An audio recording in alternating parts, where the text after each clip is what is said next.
Here we go. We are officially live now and ready to get cooking because the San Francisco 49ers have been doing work. And what we need to figure out is what comes next. Let me know in the chat. And you already know what to do. Destroy that like button and let's cook, baby.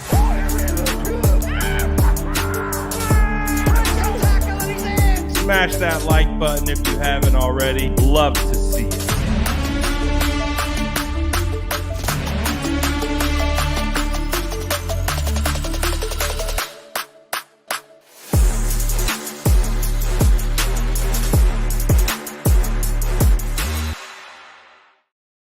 What is going down? SDS, how are we doing today? Shout out all the bread gang. We see you guys dropping in here active early. Those are the types of things that you love to see.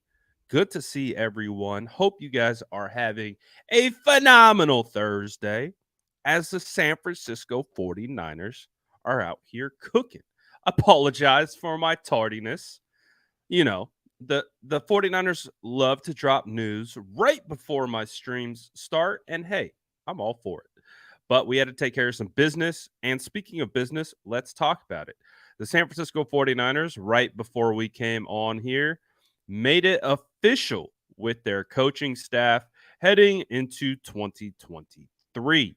As we knew, the San Francisco 49ers hired Steve Wilks as their defensive coordinator, but they make it official today. But they also made a couple other official announcements regarding their staff heading into 2023.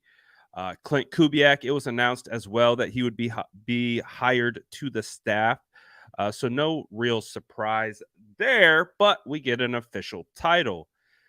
Clint Kubiak's official title will be offensive passing coordinator for the San Francisco 49ers. And this is basically the role that he held with the Denver Broncos last year. And then the year before that, he was the offensive coordinator for the Minnesota Vikings. And he's, of course, he's a Kubiak.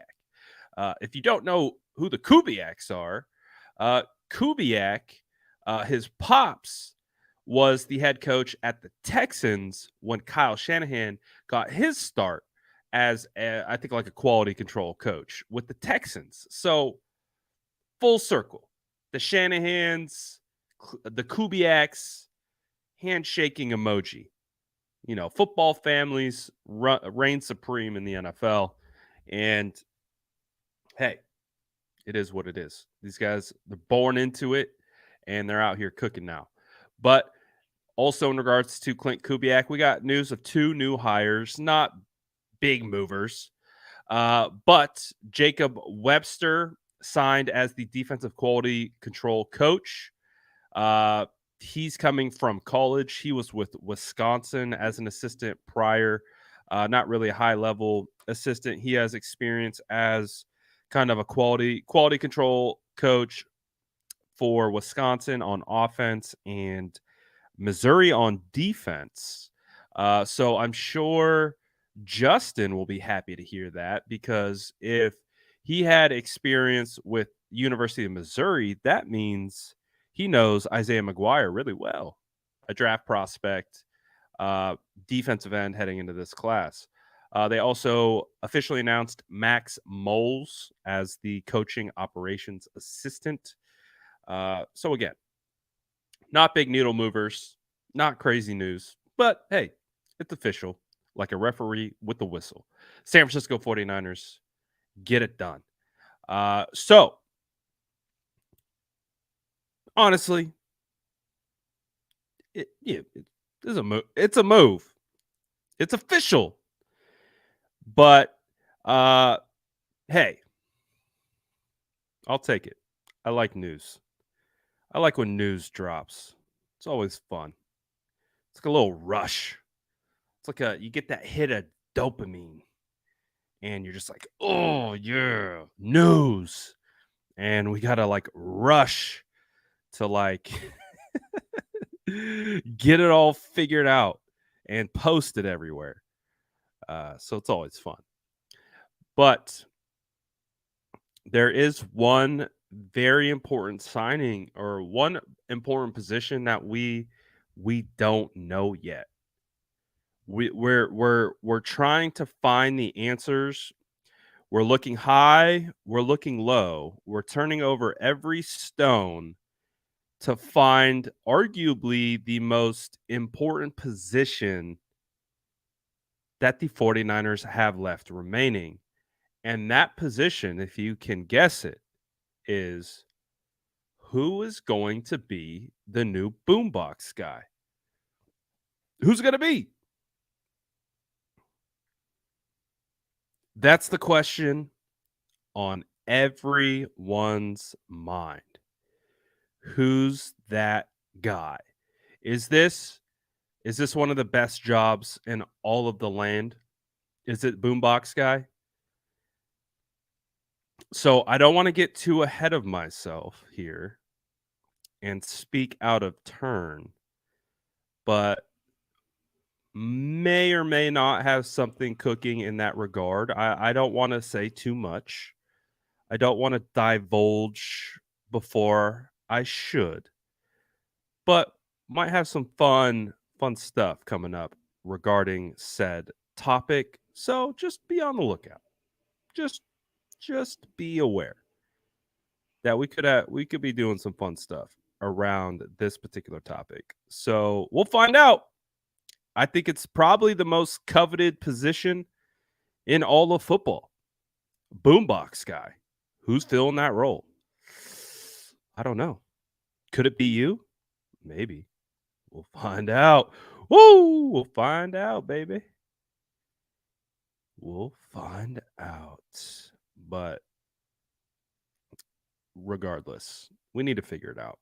It's a very important position and it must be figured out before the season starts because I mean, talk about vibes. Talk about vibes. We need that figured out. We need to turn over every stone. Who has the most vibes to be the next boombox guy for the San Francisco 49ers? Who's it gonna be? Could be anyone. Brian says, we need Lil John. We could draft a boombox guy from college. I like that plan. I think that's a good plan. Start looking into the younger ranks to see who could to take over that job. Yeah, I think that would work. Absolutely. But it is by far the most coveted job in all of sports. Boombox guy for the San Francisco 49ers. Anyways, totally distracted, by the way, if you haven't noticed. Big time squirrels to start the show, but I promise you, we're going to get it back on track and we're going to talk about some real 49ers stuff. I promise. If you haven't noticed, I'm making a post and I'm trying to get through it as fast as I can. But the real reason that we're here today is to discuss what comes next for the San Francisco 49ers because I think some people, myself included, have, are there more moves? Are the San Francisco 49ers going to make any trades? Are they going to add additional players via free agency? What comes next for the San Francisco 49ers? What is it? And I think we're starting to get some clarity into what that's going to look like.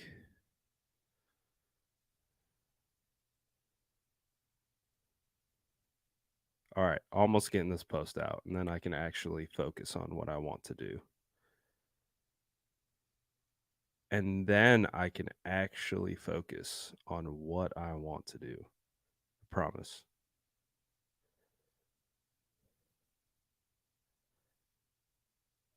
All right. I know this is terrible, terrible for streaming purposes, but hey, it's what we got to do when we wear multiple hats, right? Multitasking at its fine. Okay, I got to post it. Jeez, that took long enough. Oh no, I lied. I got to do one more. Nope, screw it. That's what we're gonna do. We're just gonna leave it. All right. So, thank you. I try. I'm not the best at it, but I try my best, and I'm always multitasking. It's just the fact of the matter. But we're posted. We're ready to go. Uh, John says, Bradford Boombox guy, start the petition. I appreciate that. I definitely do. And it would be an honorable, uh, it would be honorable for sure to have that role. But if I had to nominate someone, I would actually go in house. I've talked about this before. Uh, I don't know if you've seen him around. He goes by the name of Robert Floyd. Lloyd, excuse me, Robert Lloyd. Um, he, I'm not sure if you've seen the handsome gentleman on the sidelines of football games wearing Trent Williams chains. Um, like in Debo's chains, like during the game. Uh, he is an equipment manager for the San Francisco 49ers. He's pretty vibey and he's been with the team for a long time. And I feel like, you get him the chains on and then you get him the boom box. I think you're really coming together with something in regards to who could be that next person. What will be interesting to see is if, hey, the San Francisco 49ers actually look for someone to fit this role. But it'll be interesting. Uh, and all that good stuff. But anyways. Oh, dude, I dropped some slappers.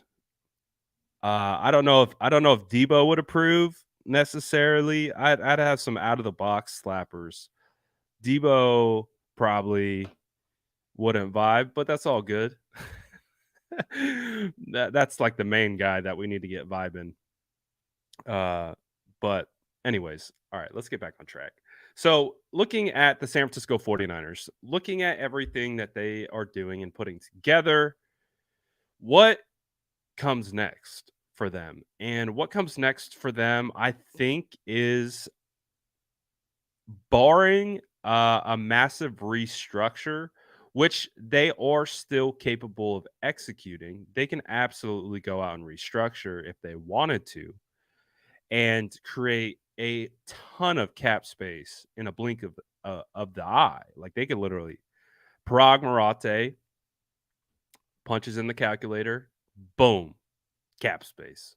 Uh, from my understanding, there are like 3 or 4 players, of course, that are on the roster where they go through a contract restructuring and millions of cap space will open up in a blink of an eye. So, for example, Trent Williams, Kyle Posey of Niners Nation put this out a while ago. I'm not a cap expert, so pretty much anything you hear me talking about the cap, I'm just regurgitating from someone else. I'm not that guy.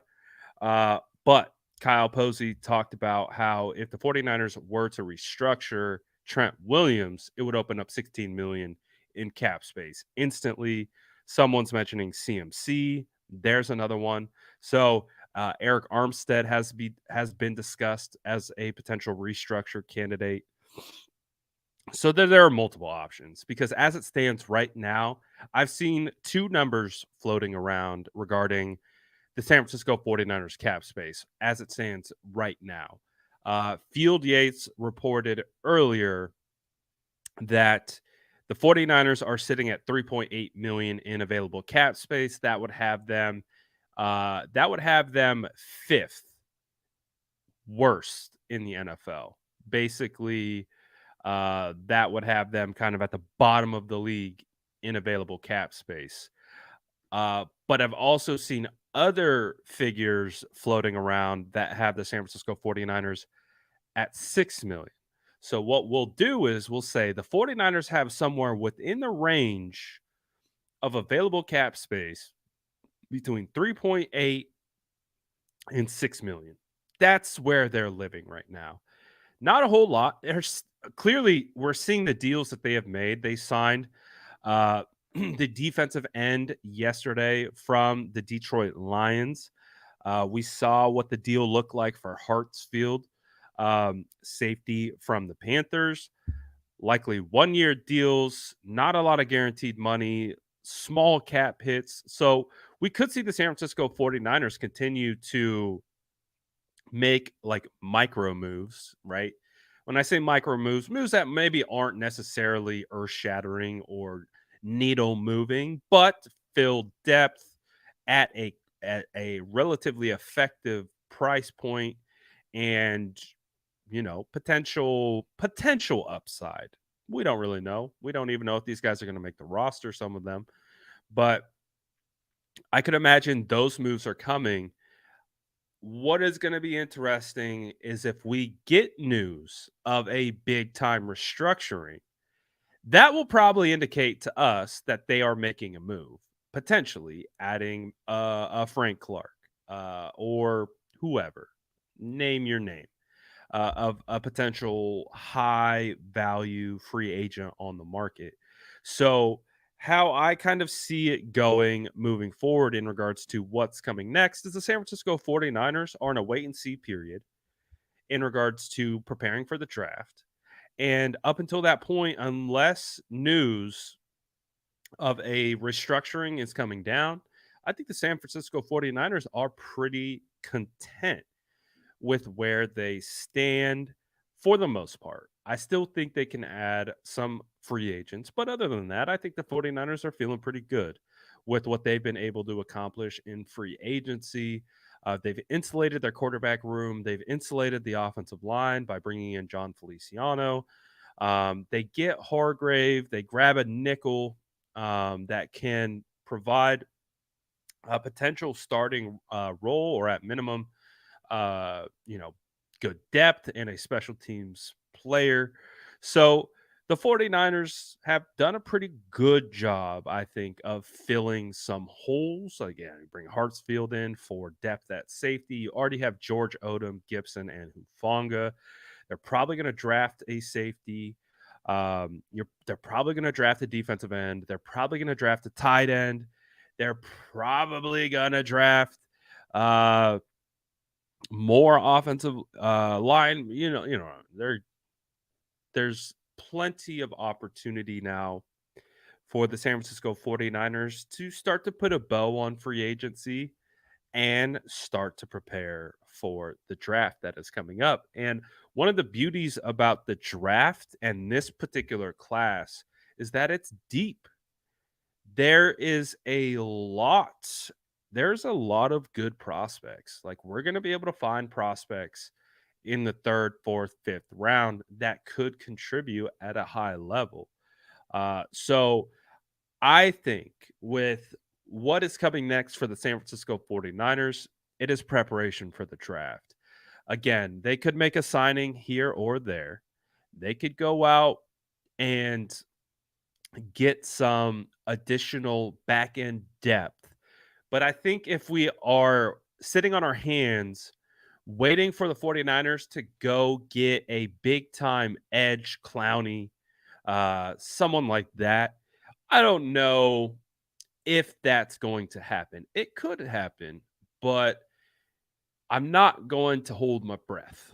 You've heard that saying before, right? So I think with how I'm conceptualizing where the San Francisco 49ers are at the very moment is feels like outside of depth signings, the 49ers are probably pretty solid in regards to free agency. So moving forward, it's draft time. It's time to get drafting. Uh, Charlene says kicker is really starting to freak me out. The most clutch moments tend to be on their shoulders, and no one has been as consistent as Gold. Yeah, kicker is still obviously a glaring hole um, for the San Francisco 49ers because it's typically a one spot position. You don't typically carry depth at kicker. You don't have multiple punters, right? You don't have multiple long snappers. You got a long snapper, a punter, and a kicker. That's it. Boom, done. Then you sprinkle in special teams help with everyone else on the roster. So, what is going to be very interesting is how the 49ers value that spot. We know they value that spot. They've paid Robbie a ton of money in the past. So, we know they value the position, or at least they value Robbie. So, the question becomes, do they still value Robbie? Because what I would imagine is Robbie is looking to get his last payday. We know that we know that kickers, you have plenty of examples of kickers doing it until they're 45. I think Vinatieri was 48 when he hung it up. So Robbie Gould is 40, right? So he has the opportunity to still potentially cash in. But I think what is interesting is there are a decent amount of kickers available. There are Eddie Pinero's still out there. There's probably like 4, 5, 6 starters from last year that are still on free agency. So clearly there's there's no real market for kickers right now.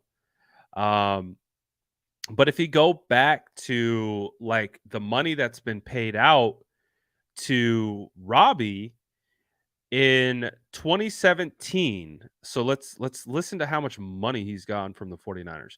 In 2017, he signed a 2-year, $4 million contract in 2017. That feels like what the 49ers want to pay right now, right? 2 years, 4 million. That seems like perfectly in the San Francisco 49ers wheelhouse. They gave that contract to Robbie in 2017. Then in 2019, I believe he was franchise tagged, and then they had the holdout, remember?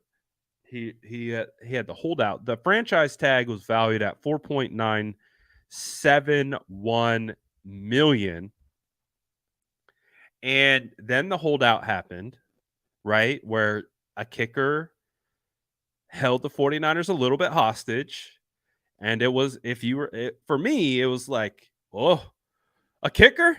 I was like, "I like Robbie, but like what the hell, man?" I was like, we're getting raked over the coals by a kicker. What's happening here? But the 49ers ultimately acquiesce and they paid Robbie 4 years, 19 million, and a majority of that contract was guaranteed. We paid Robbie. He got paid. And then like I don't know how this works, but according to the transactions in 2020, he signs a 2-year, $7.25 million contract extension. So, the 49ers have clearly invested in kicker, specifically Robbie. But it feels like, and you look at the cap figures, you kind of look at where they're sitting with available funds without executing another restructure. And it feels like they want to go backwards, right? I feel like when 2019 happens, you give Robbie the 4-year, $19 million contract. They didn't have Debo on the books. They didn't have At this point, Trent Williams' contract on the books. There was I don't think they had extended Fred Warner yet. So they didn't have CMC obviously in his contract. So there were a lot of moves that, or at least in regards to contract signings, that hadn't been executed when he got that contract. So where I think the 49ers are at from a business standpoint, I'm sure they would love to have Robbie back, and I'm sure Robbie would love to be back. But you look at where they're already at financially, you look at what's been paid out, you look at everyone that's on the roster that's got contracts, feels like they're going to revert a little bit. Feels like out of if you're going to pick a position to maybe get a little cheaper, maybe kicker. Maybe. Maybe kicker, but it's a double-edged sword, right? Because the San Francisco 49ers were working off a $5.5 million cap hit from Robbie Gould last year. And obviously that 5.5 is cleared off the books because he's unrestricted free agent and is actually 41, is going to be 41 this year. Um, so I would imagine Robbie's going to want guaranteed. I would imagine he wants some guarantees in that contract. I would imagine he wants to try to get closer to 19, not closer to 2 years, 4 million. And I think where the 49ers are at, I think they're looking for that 2 year, 4 million, or draft a rookie, or bring in a free agent and draft a rookie, have them could we have a kicker competition in training camp? That would be interesting to see. But you would insulate the position. You'd have two options. You never know which one it's going to be, but hey, have a competition. Let's see what it is. So again, let's do the math. Let's do the math here. Robbie Gould, dude, Robbie's made some money in his career. I've never looked at Robbie's contract stuff like this before. But if we look at Robbie, 2, 2, 6, 7, 1, 4. So since 2017, Robbie has made $22 million from the San Francisco 49ers. So that's, hey, it's been, would you say it's been worth it? Probably, right? I think he's been clutch, right? He's been clutch. He's made all the kicks in the playoffs, right? I think he's what? He hasn't missed a kick in the playoffs. So is 22 million good? Too much? It just feels like the 49ers, they put a lot into Robbie. Robbie has paid it back. But at this stage of age, and again, you look at the rest of the contracts and probably what Robbie is trying to get, they're probably looking for that 2 year, 4 million. That's what it feels like. So I don't know if Robbie's coming back. And I think I think he wants to be back, and I think the 49ers want him back. It all comes down to dollars and cents. And I really do think that that's why it's not going to happen. Because someone might eventually pay him, but it might not be the 49ers. But we're going to find out. You never know. What we don't know what the market dictates right now for kickers. And like we've talked about, there's actually a decent amount of kickers out there. So I don't know if that hurts his market, helps his market. Don't know. But I'm not an agent, so I don't know how, you know, all that stuff really works. I can hypotheticalize, if that's even a word, as much as I can. But it'll be interesting. We got someone in the chat who can kick. There we go. Let's go. So there you go. We got the kicker in the chat. Uh, my guy says sign Justin Houston and draft a kicker.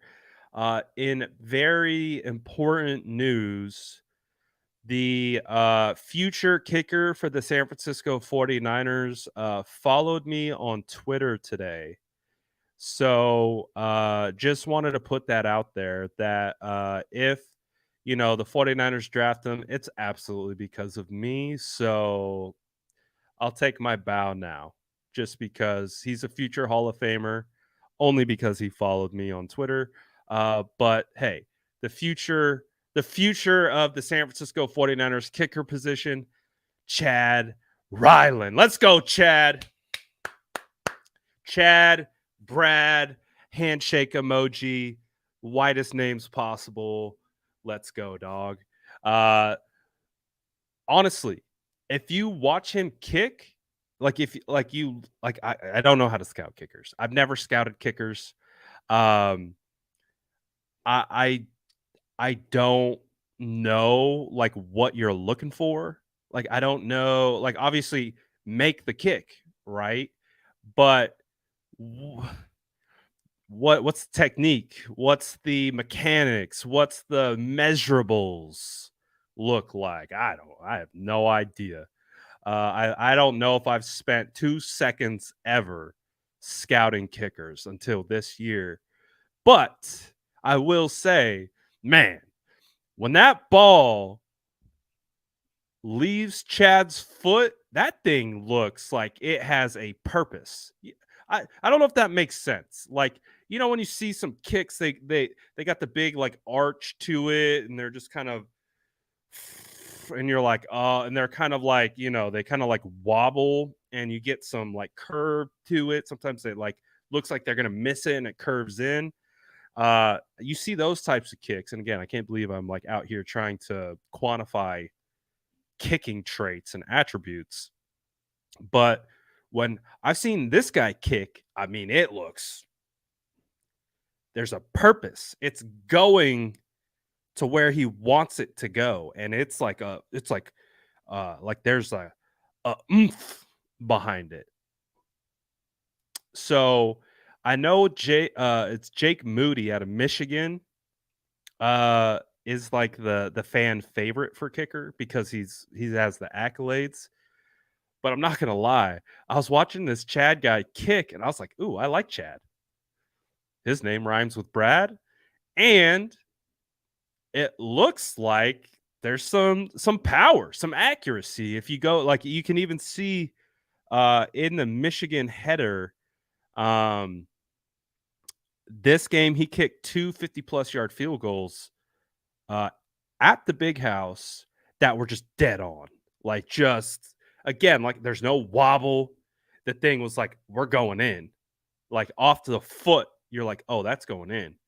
So I think that's good. I don't know. I think it's good. It felt right. It felt good. Felt right. And he followed me. So yeah, our kicker right here, Hall of Fame. So shout out Chad. Appreciate the follow, Chad.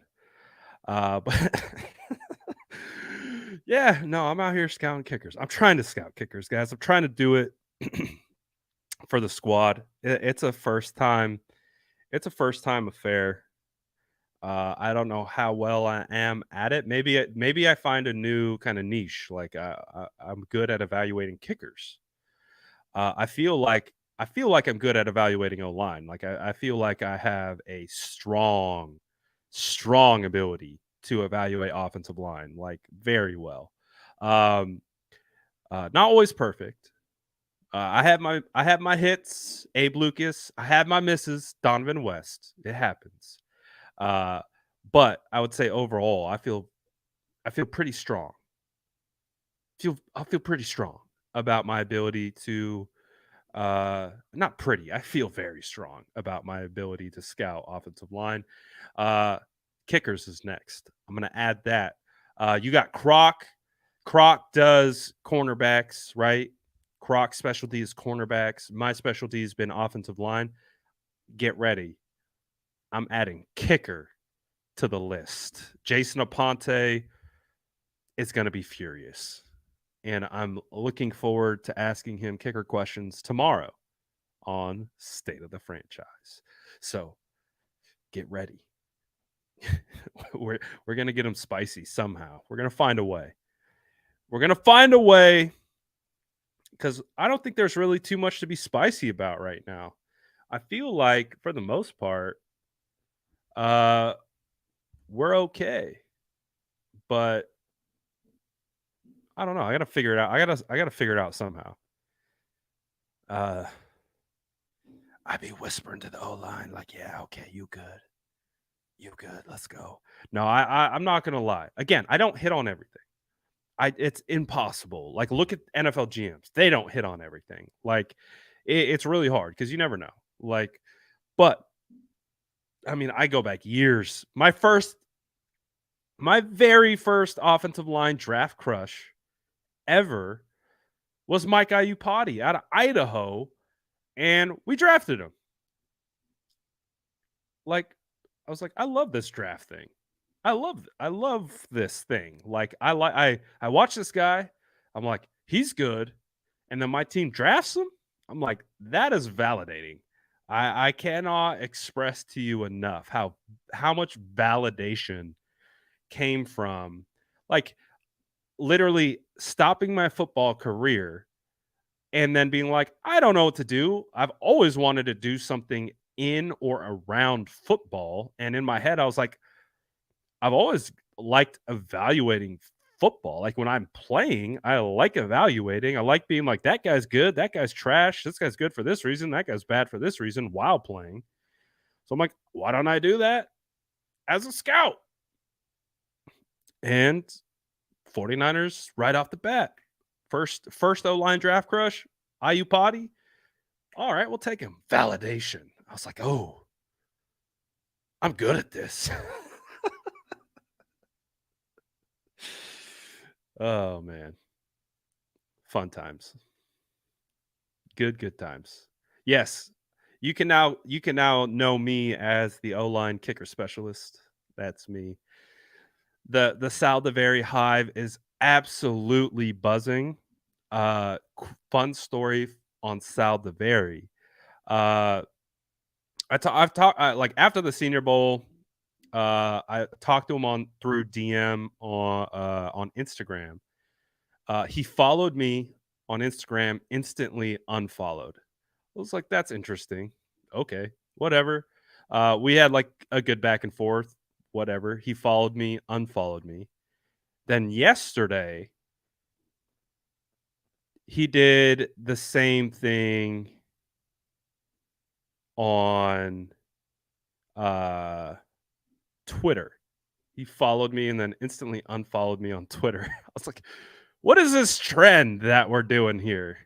This is the second time on the second platform that you followed me and then instantly unfollowed me. Anyways, story over. San Francisco 49ers just posted a sick edit of Brandon Ayuk. I'm watching it right now. Obviously, Brandon Ayuk has made his way kind of into the content cycle for his recent tweet, right? Uh oh, they're just dropping a bunch of highlights actually. But they just dropped the BA highlight. Fire. Uh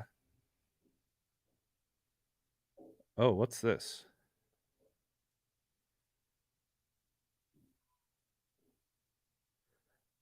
So this feels like a little bit newsworthy because of course rumors were started. I won't name names. But Cam Inman spoke to John Lynch at Stanford's Pro Day and had asked him if Javon Kinlaw was going to be traded.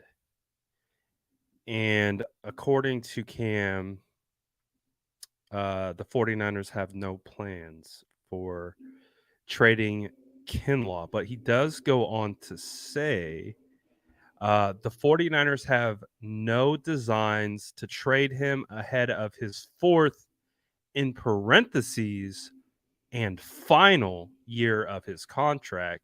So I don't know if you can take that as a report that they're not picking up his fifth-year option. It's assumed they're not going to pick up their fifth-year option. It's not being reported as they're not picking up his fifth-year option, but it's being alluded to that they're not picking up his fifth-year option. So that's not clear. So I can't pull that from there. But according to Cam Inman, the 49ers have no plans to trade Javon Kinlaw, according to John Lynch. So that was going on. And of course, the BA speculation has been going on as well. But,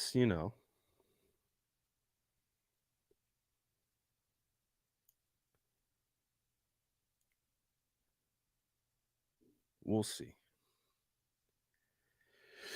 We will see what happens. And full disclosure, shout out YouTube Noties, always coming in clutch. Always coming in clutch. And that's sarcasm. But again, I will not slander YouTube. Slander is a phenomenal app or a phenomenal platform that cares for its creators, and it takes care of its creators. So I will never slander YouTube. Are they perfect? No platform is perfect, but they are the most perfect. Shout out YouTube. YouTube's legendary. YouTube is legendary. And I apologize if you don't get notice. Don't know why that is. I think we've had some workarounds, right? We had some. You just have to like click noties off, click noties back on. I've heard that's worked for some people. But anyways, what else? What else is on our minds for the San Francisco 49ers? What else? What else needs to be discussed, addressed that we haven't already? So far, you guys are providing some awesome topics in the comments. We got kicker out the way. The kicker scouting has begun. Now you can add O-line / kicker specialist to the nameplate. I might have to add it to my LinkedIn profile. O-line / kicker specialist. So it's coming. Brad is going to scream the day he finds out there's a kicker who can play guard and center. I'm sure that haven't there been some like really big kickers before, like that look like O linemen? I feel like there have been in the past. What's this? Blake Freeland. I like Blake Freeland, man. I really do. And probably for reasons that I would say the average 49er fan probably won't like, but I like him. What is your number one defensive end in free agency? So right now, my number one defensive end. Let me just do one quick refresher. I got a name right, the first name that popped into my head, but let me just make sure I'm not missing a name, and then I will give you who that is. Let me update. Let me do UFA 2023. Oh, they got everyone in here.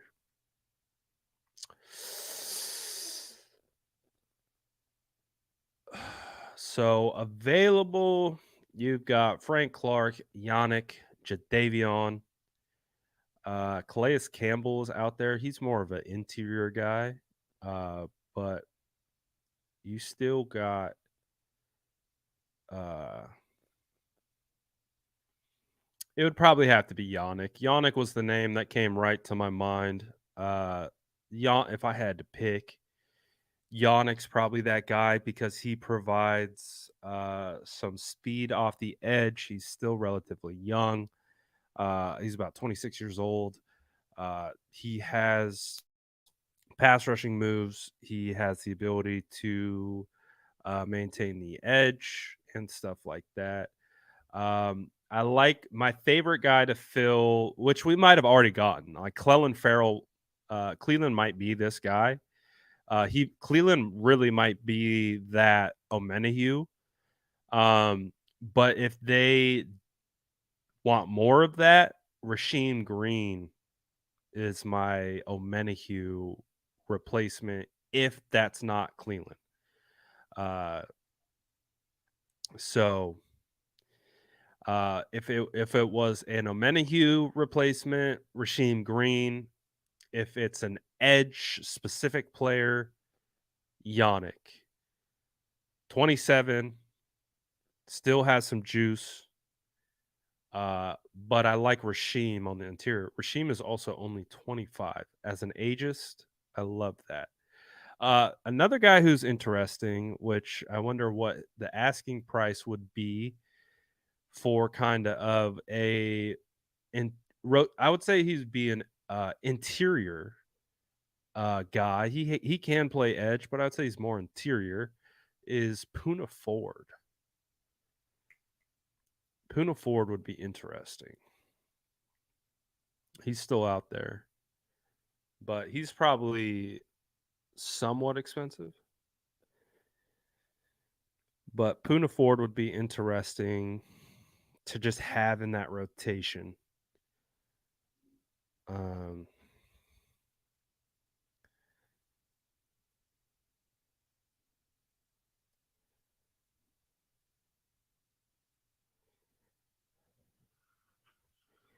all right.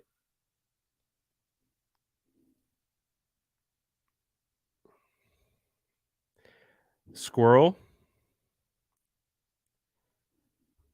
I am on the clock in a startup league. I'm contemplating picking right now while on stream.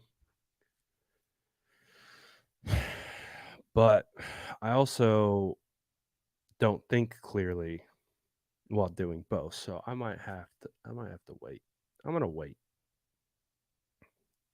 I'm wait. I'm going to wait. I'm going to wait. So, right now I'm picking in the what are we at? We are in the ninth round. I'm 9-11 and 10-02. So I'm at the turn. It's terrible. I picked 11th. So I've been picking off the scrap heap. Christian McCaffrey was my first pick at 111. So I actually feel pretty good about that pick. Jonathan Taylor went right before me. I feel pretty good about getting Christian, considering what he did last year and what he'll probably do with a full year ahead of him. But I'm in the ninth. I got some. I need wide receiver, potentially quarterback. Should I grab Purdy? Oh, they took Jordan Love. I was gonna take Jordan Love as my quarterback 3, but he went like 2 picks before. Yeah, I gotta wait. I gotta think this through. I gotta think this through. Um, I gotta think this through. It's a startup. I can't mess this up. I can't mess it up. It's a startup draft. This is gonna be and this is an interesting league too because it only lasts 3 years. So it's a 3-year dynasty. Um, it's a 3-year dynasty league, and so after 3 years, it's over. It's not like typical dynasty leagues. So it's a it's a different strategy. Different strategy. Did I get Amon Ra? No. Amon Ra went stupid early. Uh, he went he went before he went before I could get him. And I was trying to target Olave as my wide receiver 1, and it got snatched right before I could take him. The Olave hive still exists. I don't know if you guys remember, like, when Justin Fields again, I scouted Justin Fields like crazy because I really wanted Justin Fields to be the San Francisco 49ers quarterback. Um, Olave was like I'm like, "Oh, I'm like Fields Olave, like Fields Hive, Olave Hive." I was like, "Oh, Olave is dope." Everyone hated on Olave, like, "Oh, he's not good." Like, why? Because he went to Ohio State. It's like, God, shut up, man. And Olave's out here cooking last year. So, uh, why is Lamar Jackson in the news, man? Uh, uh, Good question, Jesse. How do you draft before the actual draft in a startup? So in a startup, we have kicker placeholders. So we go through the entire draft and like let's say you want 101. You want the first rookie pick. So the first kicker, aka 101, went in the second round. It went at 203. So it's the third pick in the second round is when 101 went off the board. So basically, you're going through the whole draft and you pick a kicker, and that's basically a rookie placeholder, and you just go down the list. So then when it's time for the rookie draft, then you already have your predetermined slot because you picked it in the startup draft. Because this league is only going to last 3 years, I'm really not going rookie heavy. I'm trying to win now, so I'm going vet. Give me the vets, and I did go Lamar Jackson. It again, I was at the end. I was the 11th pick in a 12-man league, so it's a snake. So I went Christian McCaffrey and I want Lamar Jackson. All the good quarterbacks, like the tier 1 guys, they went. It's a super flex, 2 quarterback league. So all the like the Herberts and the Burrows and the Trevor Lawrences, they all went. And I was like, "You know what? I'm going to take a shot on Lamar Jackson." No idea what's going to happen with Lamar. No idea where he's going to play, but damn it, he's too talented. I couldn't pass. I couldn't pass it up. So Lamar's in the news right now as we speak. I don't know what's going on. Uh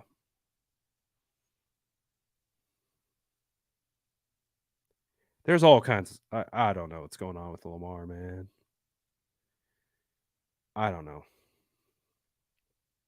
It's going viral right now. Something about I'm not even gonna try.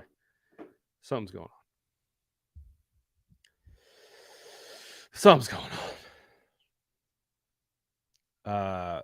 But anyways, big time squirrel. Back to the 49ers. Uh what other stuff do we want to talk about with the 49ers? Because I think it's crystal clear that barring any type of restructuring at this point, it feels like the big moves or even the middle tier moves in free agency, they're just kind of done. Again, never say never. Something could happen in a blink of an eye. Uh, but it feels right now that it's really slowed down. Obviously, we're going to get these depth pieces that are going to continue to trickle in.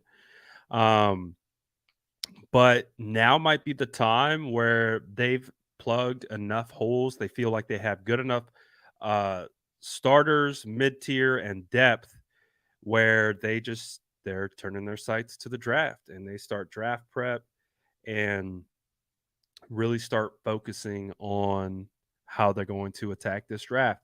The biggest thing for me is I just want to see them be aggressive. Last year they weren't. And I believe that was in part due to them trading so much to go up and get Trey Lance the year prior, giving up all those picks. It really felt like they were, I don't know if they were told or it was just a group decision that we're not going to trade, even though they have been historically a group that moves up and down the draft.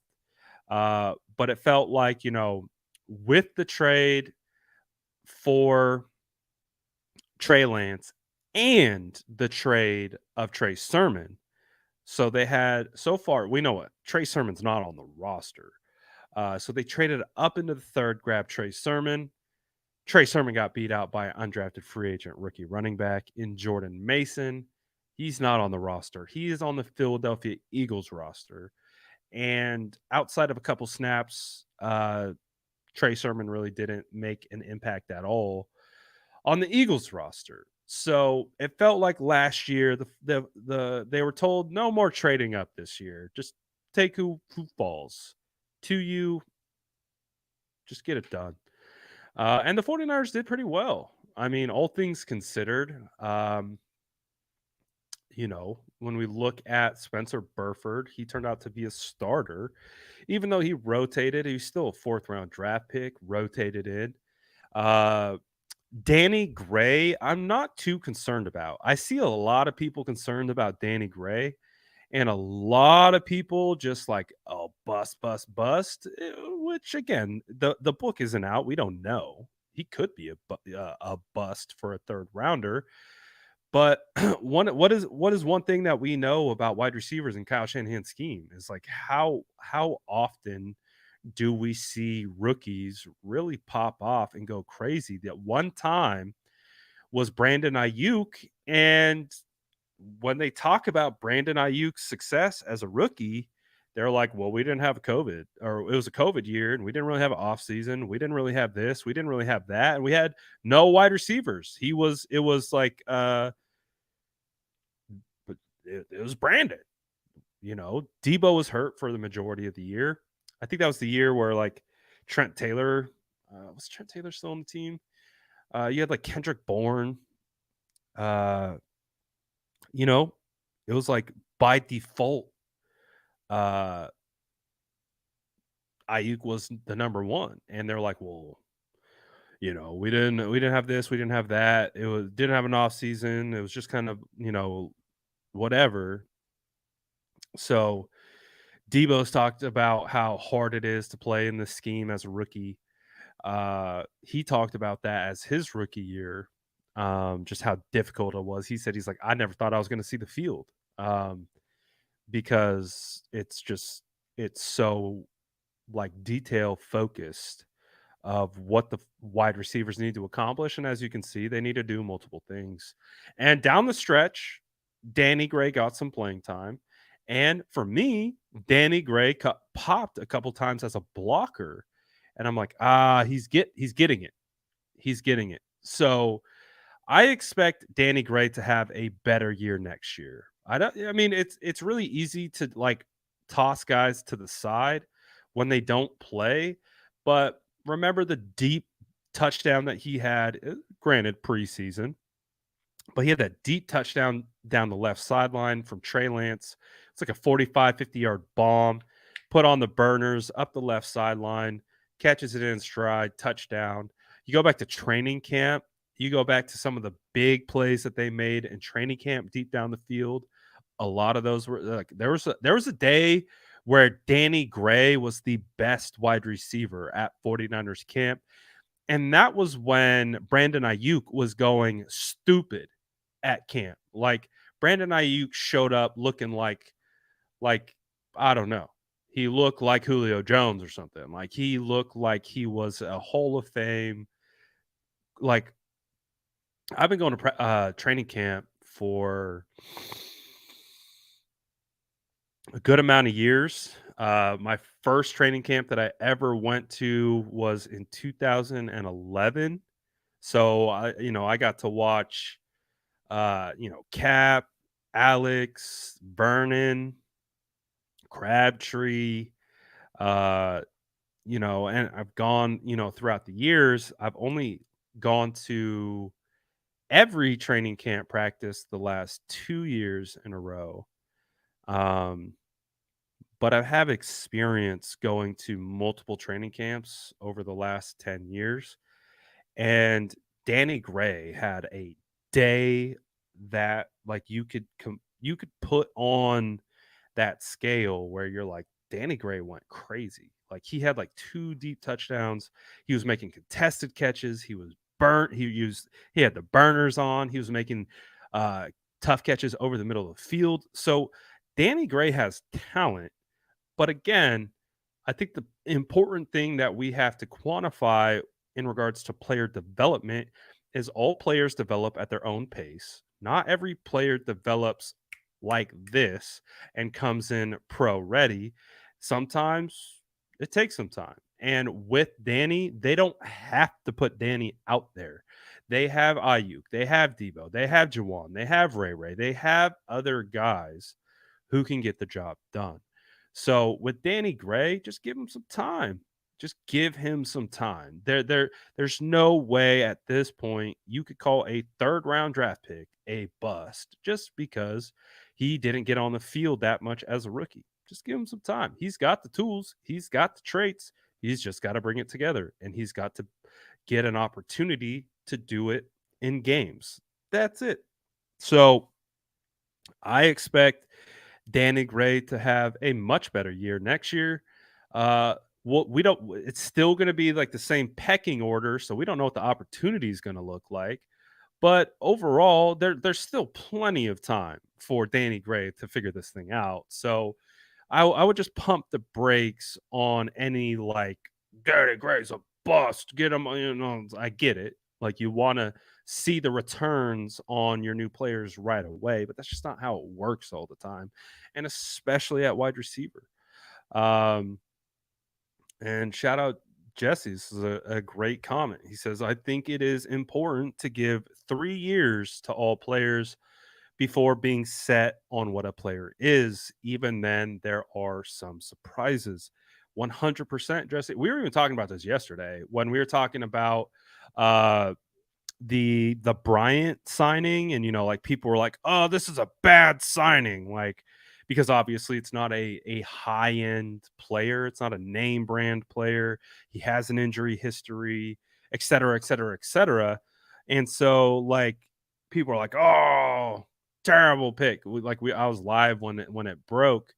Um, but like one of the examples that I pulled from was like, man, look at Raheem Mostert, dude. Raheem Mostert was cut 6 to 7 times before landing with the San Francisco 49ers as a special teams player and then developed and grew here into running back one. Like you just never know. Everyone's career arc is different. Not everyone is an instant success. Sometimes it takes longer for guys for it to click. Like it just you got to evaluate each guy for who they are, what they need to grow, and what that path looks like. Not everyone's path is the same. And It might not even be on this team. It could be on another team where they find more success or the right fit or the right environment that fits best for them. And then you see guys have more success or whatever. Like I feel like, like Brandon Lloyd with his first go around with the San Francisco 49ers, he was okay, but like it was like with the Patriots where he's like, "Oh, he looks dope."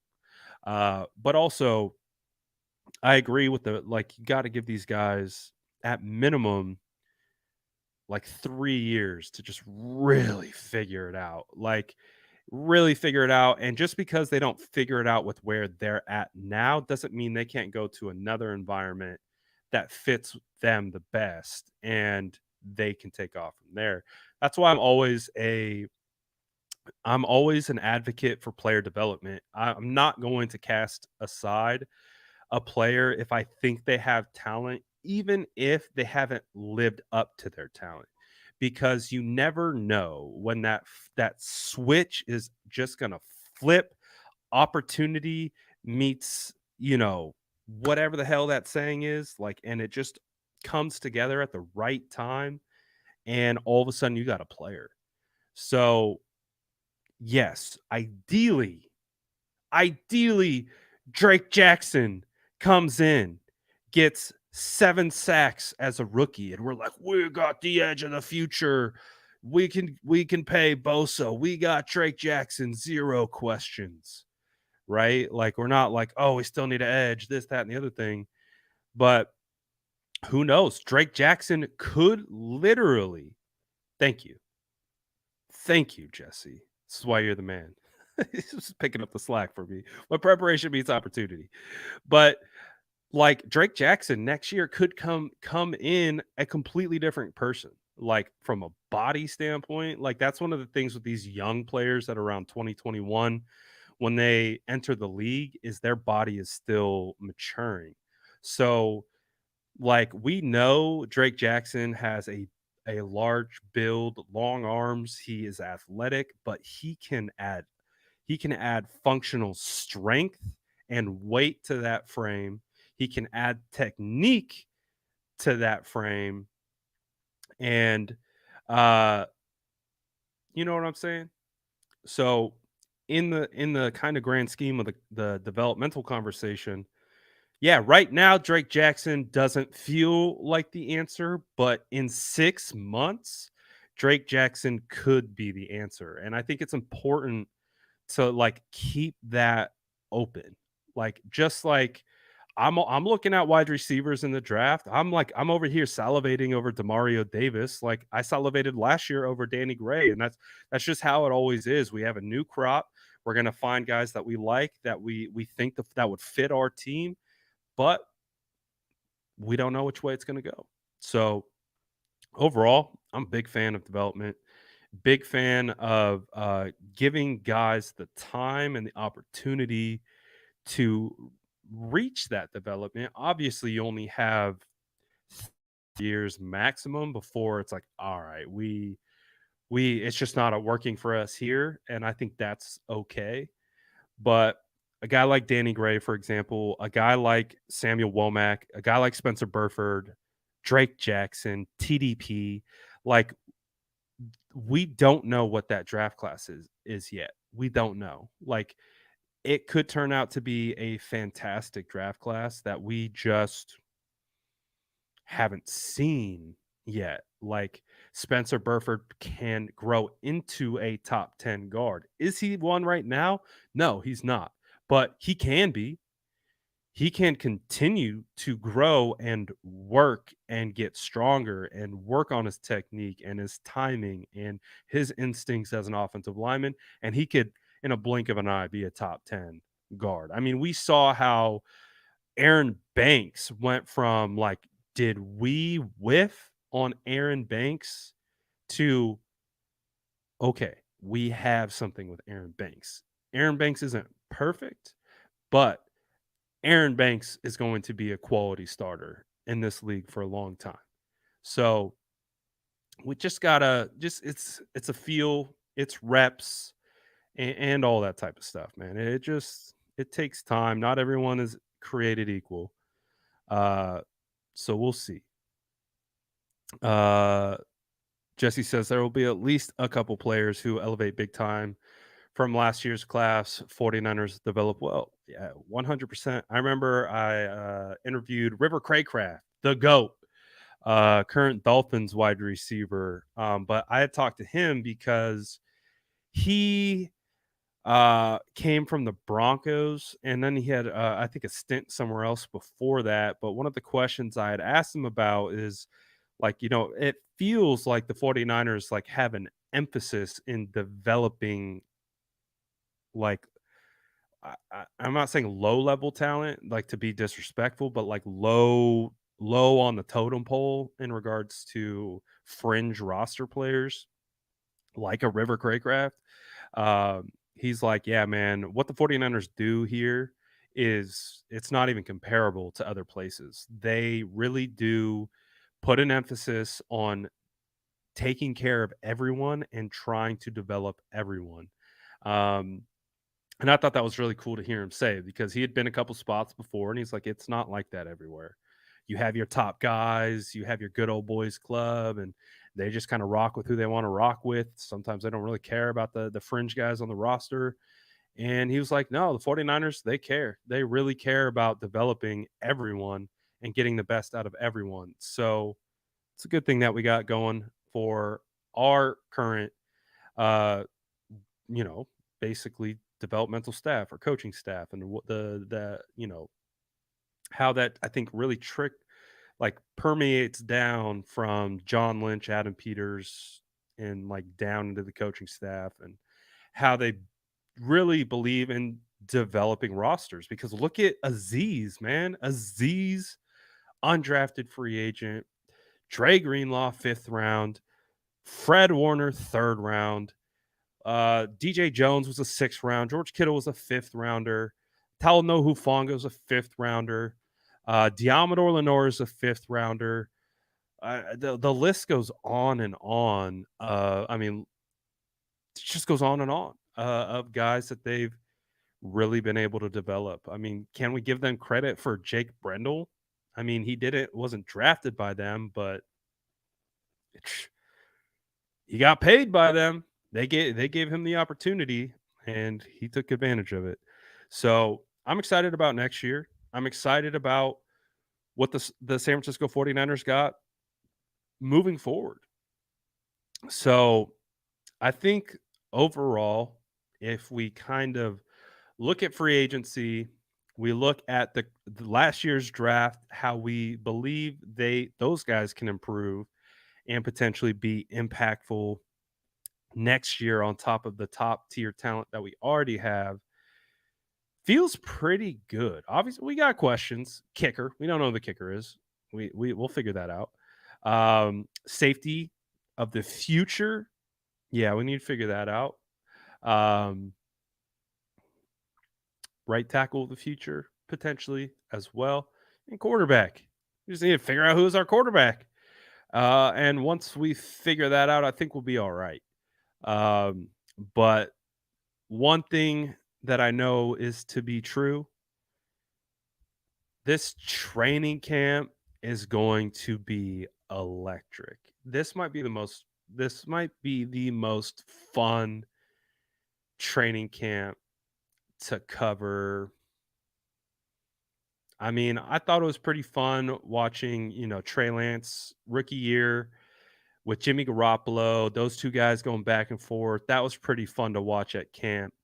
That kind of battle. I had a blast watching Jake Brendel and Daniel Brunskill kind of battle it out. They were rotating, if you guys don't remember. But this year is going to be fascinating because we don't know exactly the timetable for Brock Purdy, but we do know Trey Lance and 49ers news quarterback Sam Darnold, they're going to be going after it. Those guys are going to be going after it. Um, and then when Purdy enters the mix, that's going to be an interesting situation of how that whole thing works, and who steps up, who fades back, What if we see the best version of Sam Darnold like ever? What if what if Sam Darnold performs in training camp better than Brock and Trey? We don't know. But that's why I'm gonna get my popcorn ready, and whatever happens, happens. I can't wait. Uh, the biggest thing though is that I just want it to be an open competition. I think, and I've said this before, if Brock Purdy was healthy, this is Brock Purdy's job based on what he did last year. Like you can't take that away from him. Like Brock Purdy literally didn't lose a game. The game that he lost is because he got hurt on the sixth play. So, but that's not where we're at. Brock Purdy isn't healthy. He won't be available for OTAs. I have no idea if he'll be available for training camp. So that gives Trey Lance the perfect opportunity to take the job. That's why they got him. That's why they traded two first rounds with the first round pick swap and a third to get Trey. Now Trey has an opportunity to take it. What were we talking about earlier, Jesse? I don't even know if Jesse's still in here.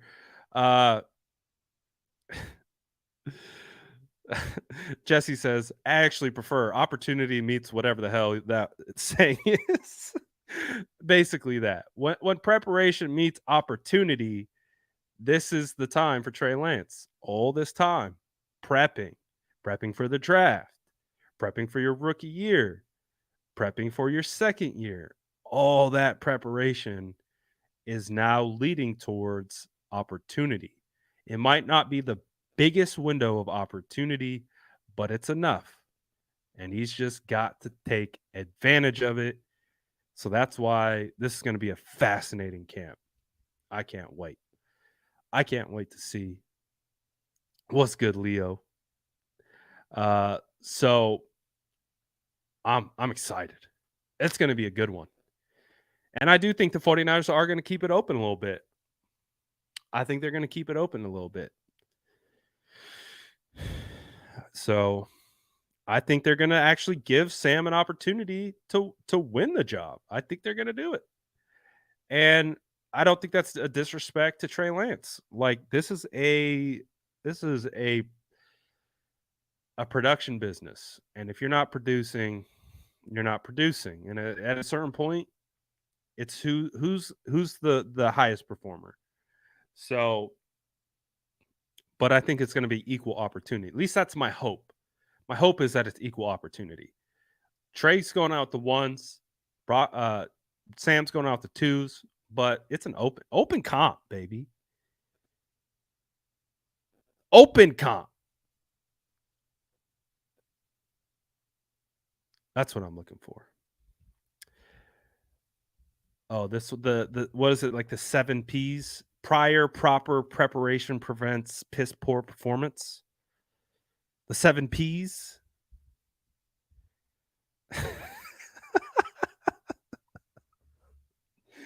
The best part is I worked in sales before like the whole COVID stuff went down. I was cooking, man. But I would totally say some stuff like this as a sales manager. If you're not producing, you're not producing. Get out of here. Kick rocks. Oh man, good stuff. Good stuff.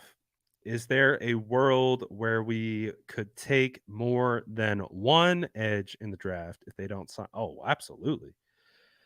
Absolutely. That's why I didn't take an edge until the 5th round in my recent mock draft, is because I thought they would have moved on one of these guys, not the Austin Bryant. I thought they were going to move on one of them. I don't know if they are.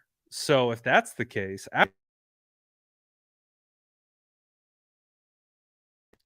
absolutely they could turn to the draft for 2 potential edges and trade up and do all that stuff. So it'll be interesting. It will be interesting. But as we get out of here, I also do want to shout out to SDS, man. Like so if you guys knew about the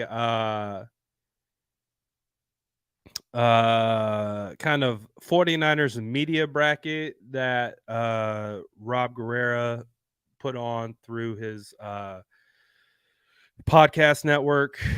Uh just Gold Standard Podcast Network, I believe is the name. Um I almost upset Matt Mayoko. Like that's that's pretty cool. Like because let's face it, Matt Mayoko's the main 49ers boss. Like he has been doing this for 30 years. He he's at the top. He's the top dog in 49ers media. So the fact that we got this close to the upset, that's pretty cool. So shout out to anyone who voted. I appreciate you guys. I feel the love. I feel the support, and it means a lot to me. So I just wanted to thank you guys. I really do appreciate it. Again, I'm not even mad that I got knocked out. Not even mad. I'm a pretty competitive person. I would be lying to you if I said I was. I'm pretty damn competitive. It doesn't matter what it is. You put me up against someone, and I'm like, all right, how are we going to cook this guy? Like I'm competitive. It's I played sports. Like I have a massive competitive itch, and it's probably what helps keep me doing what I'm doing. Is I'm competitive, but I'm not even mad. I can't even be mad. Not even mad. I was like, man, I was actually like, oh, 47%. I was like, okay. It's like that's pretty impressive to me because you would have showed me something like this even just last year. I'd be like, this is insane. So I appreciate all you guys' support. And again, the Sourdough Squad is legendary. I appreciate all you guys, man. I say it all the time, but it is something that I truly do feel. You guys really are fantastic. I mean, we got the same people dropping in the chat like day in, day out, listening to this ginger beard talk about 49ers for like years now. You guys deserve more than a cookie. You guys are awesome, man. Really do appreciate you. Um, I was going for the Princeton type like upset. It didn't work though. Leo says Akash deservingly cooked me. I didn't see the results of that, but Akash has a big following as well. But you guys know the vibes like yeast. We rise, man. Shout out all the SDS. You guys are the best. And I'm excited because technically we started the 2023 league year just a couple days ago. March 15th is when we officially got underway. I started doing YouTube, like I really started doing this full time in January 2021. So, is that 2 years already that we've been doing this? It's crazy, man. Crazy. Absolutely. Shout out all the breadwinners. Appreciate you guys, man. And as always, smash that like button on your way out. And we will be back tomorrow with State of the Franchise with the Jason Aponte. And I promise to absolutely ask him at minimum 5 questions about kickers. So be prepared. My ultimate goal is to get Jason spicy on kickers tomorrow. So I'm gonna see how many questions I can ask him like low key about kickers before he's like, dude, how many questions are you gonna ask me about kickers? We'll see. We'll see what we get. So grab your cookies on the way out. Absolutely. Shout out to Jason's daughter, Averly. This is her birthday. all that good stuff. But shout out you guys. Appreciate y'all. I'll see y'all tomorrow. Peace.